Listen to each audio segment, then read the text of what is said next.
Hi there. I'm just in Donny's yurt out the back that I set up. Just thought I'd give everyone a bit of a heads up on what I'm doing here.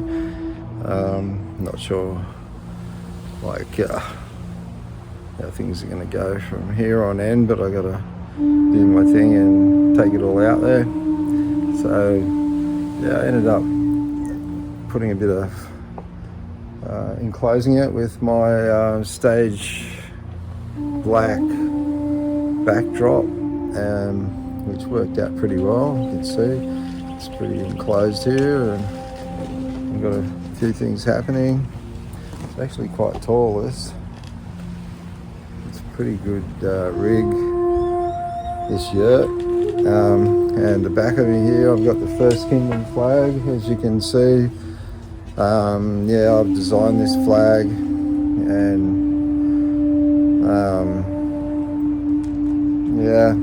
I take full responsibility for it. I'm pretty happy with it. I hope our original people are happy enough with it as well, and it seems like it's going to be really important, this particular flag, because it represents the First Kingdom. The First Kingdom is accessible by all humanity,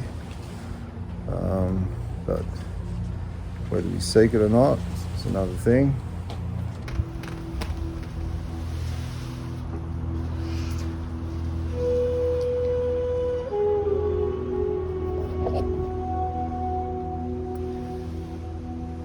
Yeah, the First Kingdom flag's becoming important for the simple reasons that even though our government's given us freedom to use the original flag, or the Aboriginal flag, they still hold the keys to the full manifestation and rights and everything for the people, because what we're finding out about the government that's been administering the population of Australia seems to be compromising us somewhat. So the importance of the First Kingdom flag, which obviously is birthed from Australia here and birthed from the original Aboriginal flag, Indigenous tribal flag of Australia, first raised in 71 I think, but really it took recognition, it sort of grew in recognition after that, where people started to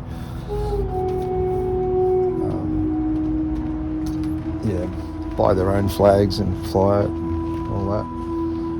And the First Kingdom flag's designed from that, obviously, the red earth, space, the sky. They didn't have any of these other things in the middle so much, but it was the yellow, the black and the red. So I've taken it from there, and I did quite a few drafts in that. I was happy with a lot of the things I did, but not all. So this is the one that I seem to have arrived to mark the First Kingdom. And so this is what I've, this is proposed. It was a proposed First Kingdom flag, but now it's being proposed for something else, namely Terra Australis. But I was wondering about the design, whether this yellow was too big, but man, Australians have got big hearts. I left it. And the dove represents the Pleiades. Our first interaction with Pleiades I've written about on Pleiadian, and some of the videos I've done with our history. But Venus up here, that's an even number of points to this star. There's 6. Apparently they represent 6 tribes on this planet. I learnt about that a little while back, but from my mind it represents Venus and the Venusians, and apparently in real life, not made up life, they come and go.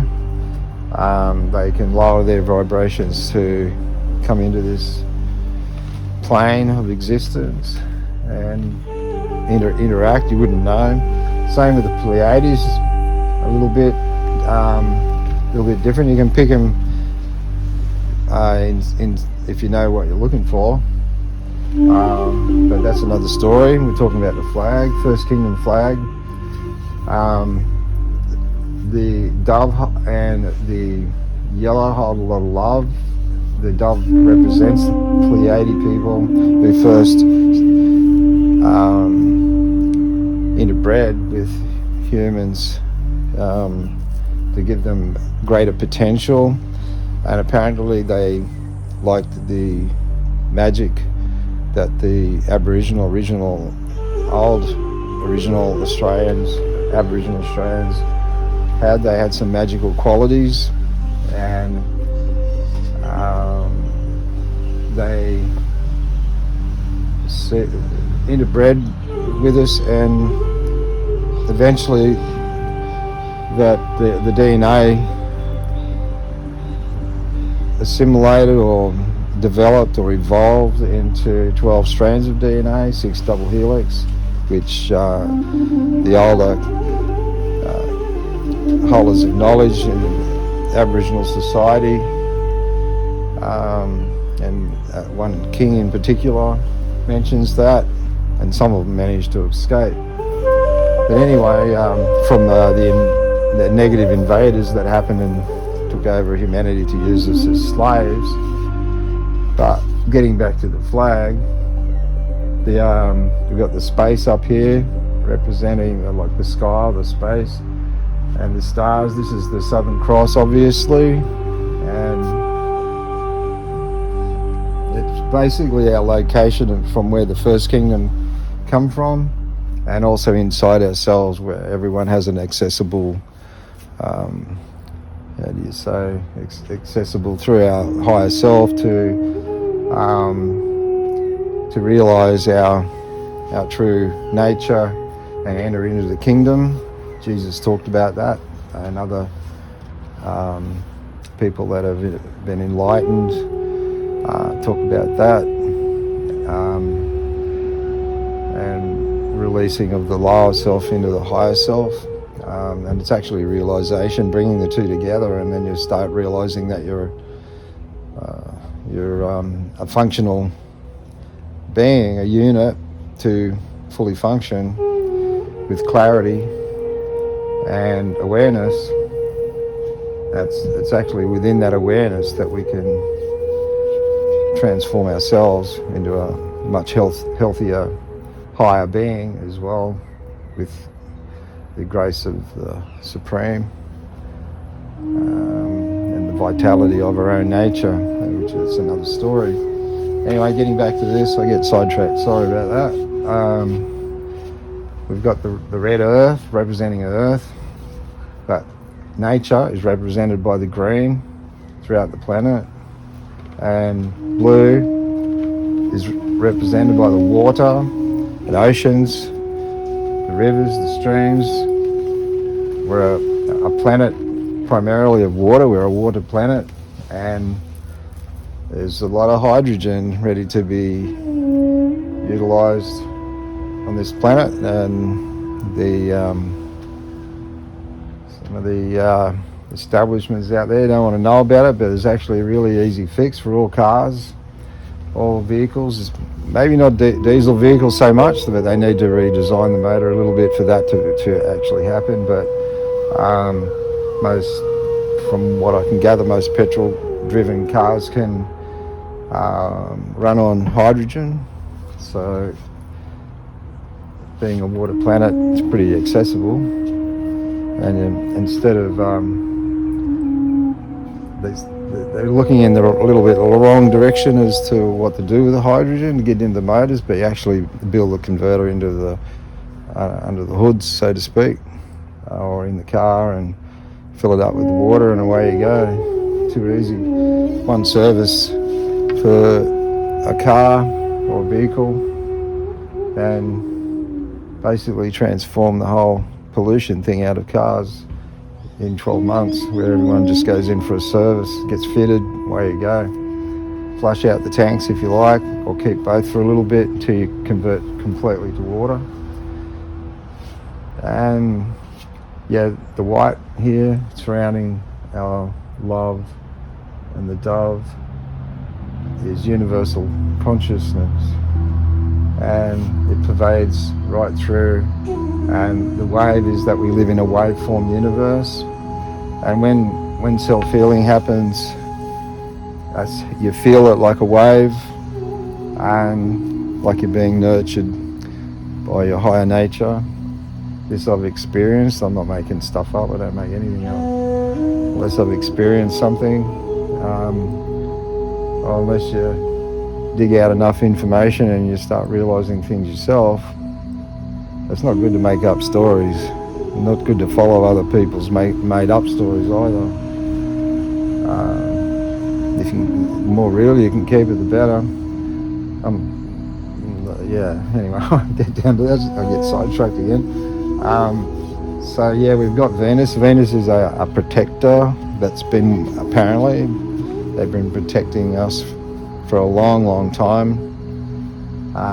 If you want to look into it, it gets back to the Kumaras. The Kumaras have been around for a long, long time. Another thing, when you realise your totality in nature, you also realise a lot of other information, a lot of other things that are happening, a lot of other, as you rise out of the illusion, once you're starting to realise, you can see untruth, you can see lies, you can see the deceits, you can see everything, the deception. It's all part of the illusion and maya of this particular world. So it's time now for us to step up into this first kingdom so we can raise our vibrations and meet our higher brothers and sisters and become who we're meant to be. Universal, conscious, fully realised, capable, beautiful beings on planet Earth. And then the real technologies and everything will come to us. But even now we have, because we're so clever, we've developed a lot of these technologies, but they've been kept from us. And it's time now to actually work together and establish these new technologies for everyone's benefit, rather than hurting Mother Nature and raping all the resources. And it actually digs into the balances of the Tao and makes it harder for her to self-heal. And if you think about it, would you like that to be done to your body? All the things that we do to her. And if you work it all through with your thought patterns, you think, oh, have you really been told the truth about everything? Everything has a balance in nature, and one thing that goes out of balance, it sets up a chain reaction. There are ways to bring it back into balance and fairly quickly, but we can't take that for granted, because really there's a lot going on at the moment. So I'm hoping this might change things. The First Kingdom flag's so important, and all countries of the world that call themselves human are welcome to fly this flag. This is for the people and for their journey to the First Kingdom. First Kingdom flag, designed it from the original Aboriginal flag, who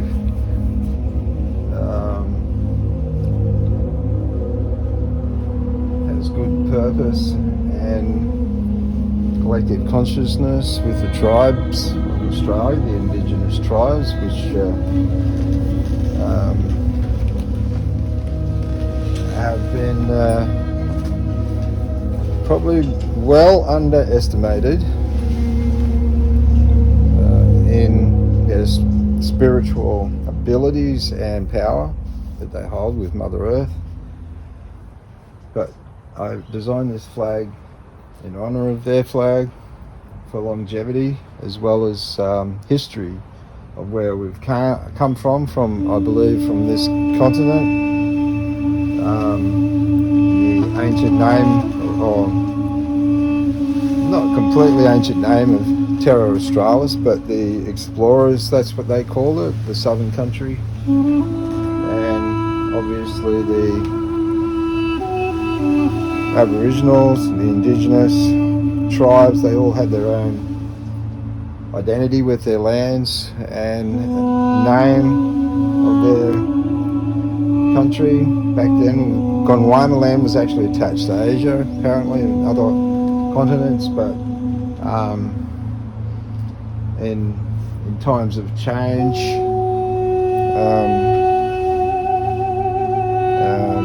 this continent has its own history separate from the rest of the world, a lot of it not known.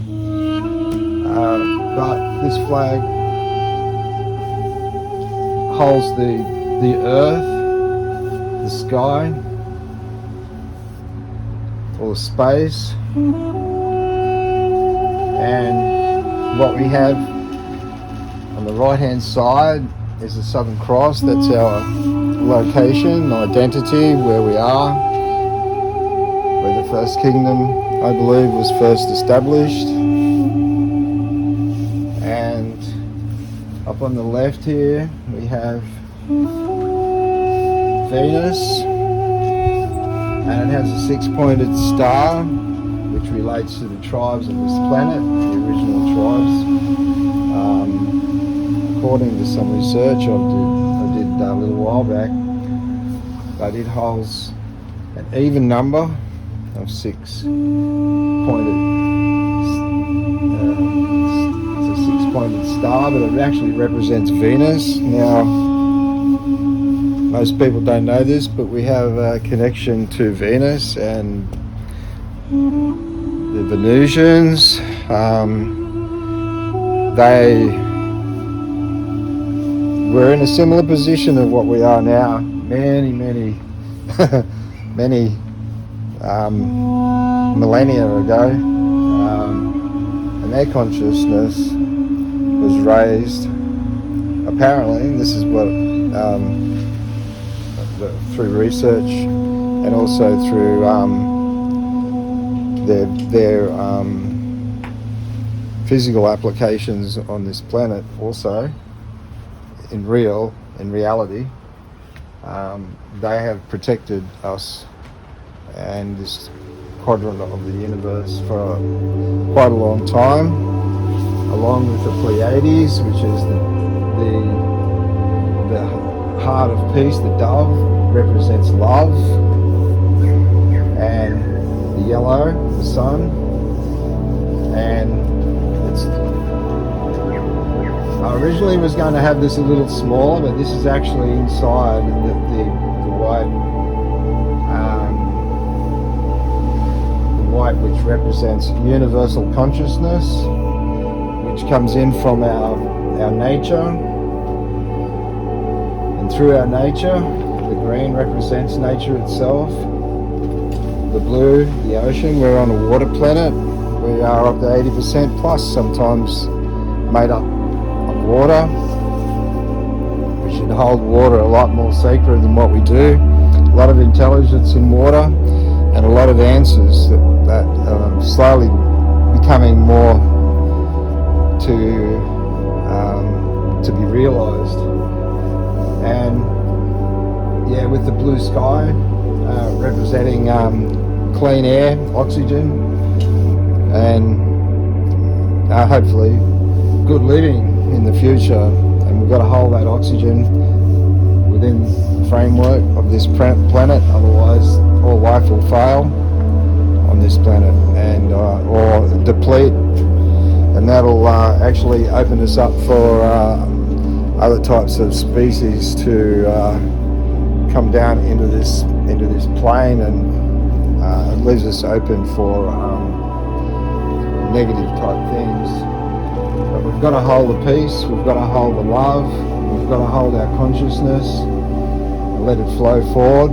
We're in a waveform universe. That's what this is representing as well, is letting everything follow through our inner nature and all that it holds to in this universal consciousness, through our inner peace, and let it flow through into return back into nature. It's like a cycle. We are way more empowered than what we give ourselves. Our connections to the universe, it goes out into the cosmos, it goes out everywhere. We hold our awareness and it comes back. What goes out comes back. It's like a huge balance of energies, of the everything. I use the expression all in all a lot because we are that holds this awareness all in all. A lot happens on this planet that affects the rest of the universe. People and scientists have all said similar sorts of things. With my second realisation in particular,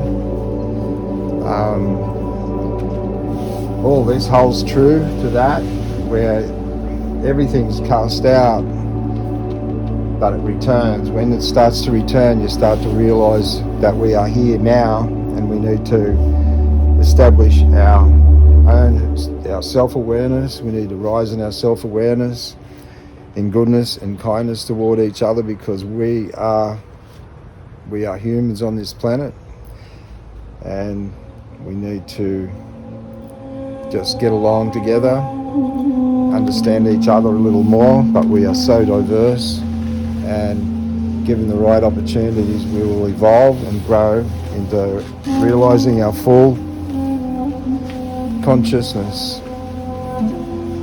So Venus is a protector and hold love vibrations, obviously, and also the Pleiadian, the dove of peace,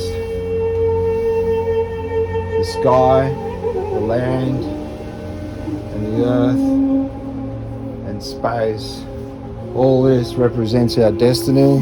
I believe this flag holds true for our dearest Mother Earth, and all countries have permission to use this flag as a representation of their true